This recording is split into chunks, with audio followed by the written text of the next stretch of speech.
कृष्णाय वासुदेवाय हरे परमात्मने प्रणतः क्लेशनाशाय गोविंदाय नमो नमः।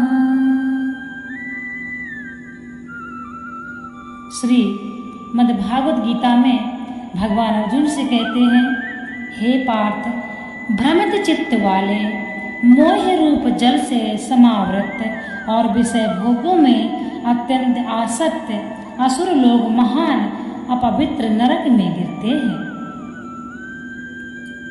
मैं बड़ा धनी और बड़े कुटुंब वाला हूँ, मेरे समान दूसरा कौन है?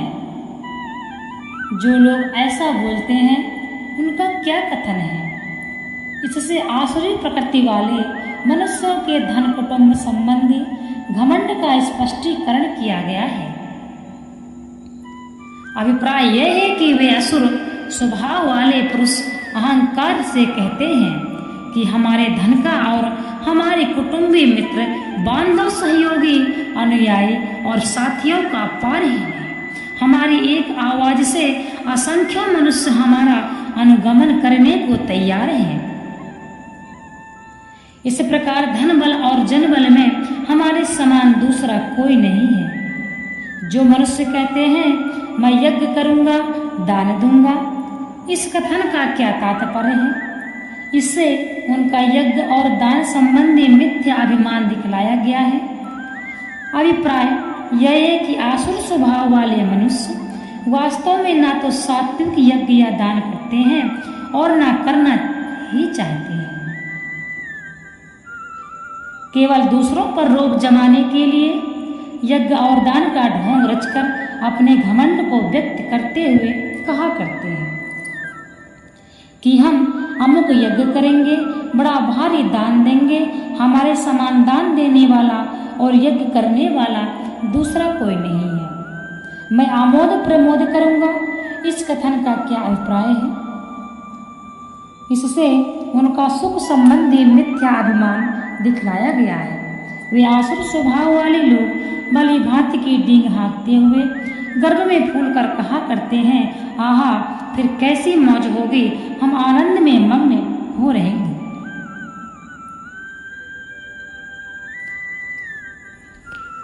भगवान अर्जुन को समझा रहे हैं कि भक्ति कैसी होनी चाहिए, ईश्वर की कृपा किस पर होती है।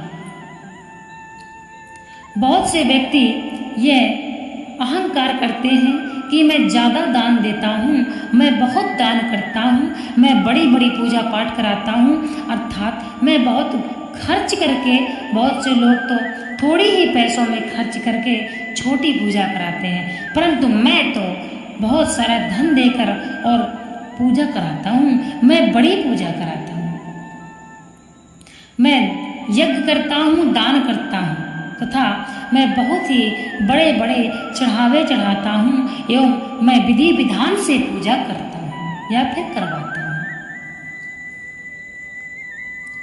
परंतु सिर्फ यदि अहंकार का ही भाव है तो भक्ति का भाव है ही नहीं। जब भक्ति का भाव नहीं है तो भगवान की कृपा कैसे प्राप्त होगी?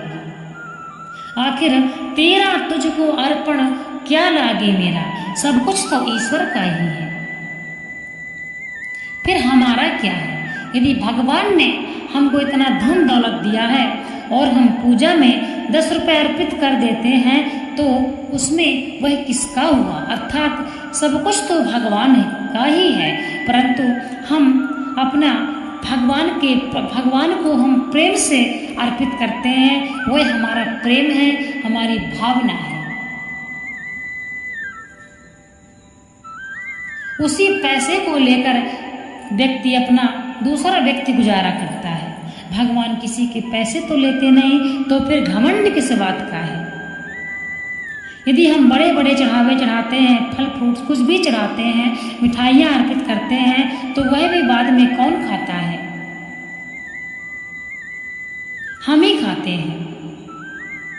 भगवान तो सिर्फ भाव देखते हैं। यदि आप भगवान को बढ़िया सा भोग लगा रहे हैं, फल का भोग, मिष्ठान का भोग, तो भगवान को भोग से मतलब नहीं है, परंतु भगवान को आपके हृदय से मतलब है, आपके भाव से मतलब है।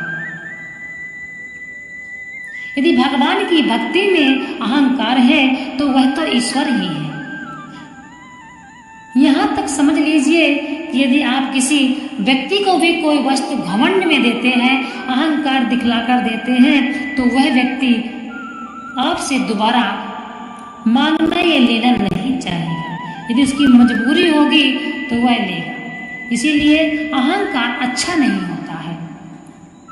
कहते हैं दान दो तो सर झुकाकर दो और भूल जाओ, परंतु जो व्यक्ति बड़ी बड़ी डींग हाँकते हैं, मैं तो भारी दान करता हूँ, मैं तो इतना दान करता हूँ, मैं यज्ञ करता हूँ, मैं इतनी पूजा करता हूँ, मैं इतनी देर तक पूजा करता हूँ, मैं प्रातः 4 बजे उठकर निमित्त पूजा करता हूँ, मेरे घर वाले सब सोते रहते हैं और मैं सबसे पहले जागकर पूजा करता हूँ, मेरे घर वाले सभी राक्षस हैं, जल्दी उठते नहीं हैं, जल्दी पूजा पाठ नहीं करते हैं, एक मैं ही हूँ अच्छा घर में व्यक्ति जो सबसे पहले उठकर मैं पूजा करता हूँ।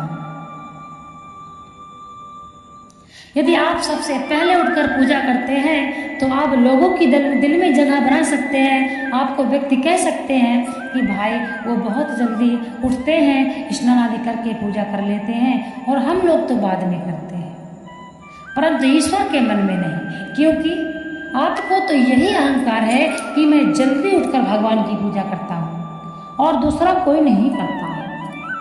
शायद कोई जल्दी नहीं उठ पाता है, परंतु वह जितनी भी भगवान की पूजा करता है लेट भी उठ के तो पूरी श्रद्धा भावना से करता है।